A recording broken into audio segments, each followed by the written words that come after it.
Hello and welcome. My name is Kim with Lotus Within Yoga, and thank you so much for joining me for today's class on Child's Pose, otherwise known as Balasana in Sanskrit. So with Balasana and Child's Pose, it is, I find, such a grounding, wonderful posture where you can just get yourself into it and then just really breathe and expand into your belly, as well as feeling that earth underneath you. It's also known as a great resting posture. So if you're ever feeling overwhelmed in any of your classes, you can always find your way down to a child's pose, take a breath, become one again, and center yourself, coming into the present moment before you return and go back into your practice. So I'm going to show you a couple different ways that you can go and get into Balasana. First, we'll do a wide-legged Balasana. If at any time you have sore knees or you find being on your knees can be a little bit intense, what you can do is what I always like to do is grab that blanket and you can put those knees on that blanket. Coming into a tabletop posture, I'm going to walk my knees out just a little bit wider than my hips and allow the toes to touch behind me.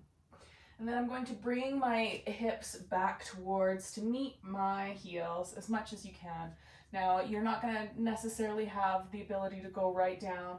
This is where you're going to bring in your blocks and your bolsters and your pillows, all those good things. You can always prop a block underneath your tush there and sitting down on that block.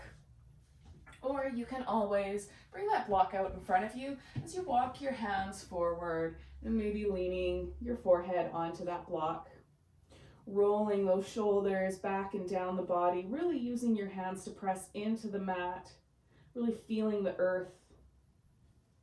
A nice elongated spine, really pressing the hips back at the same time that you're stretching your arms forward, but always being mindful of those shoulders, that they're not coming up around your ears. And as your belly comes down in between your legs, just really breathe and expand into that belly. Maybe closing your eyes if you feel safe. And maybe rolling out through your third eye chakra in between your eyebrows. Beautiful. And another Balasana that you can do that's a little bit more on the relaxed side, I find it even more passive than the child's pose that I was just doing.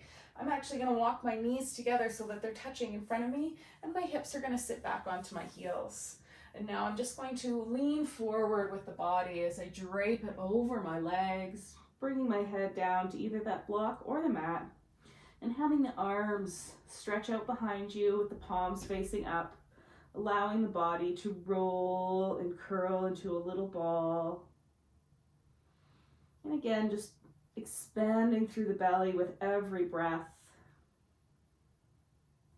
Just connecting with yourself into the present moment. Beautiful.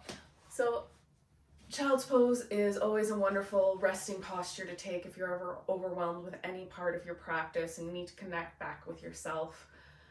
It's also really good for the shoulders, the spine, the hips. It's a wonderful little posture, and I recommend taking it anytime that you are overwhelmed. It will help allow you to become grounded. Thank you so much for watching this tutorial on child's pose. Namaste.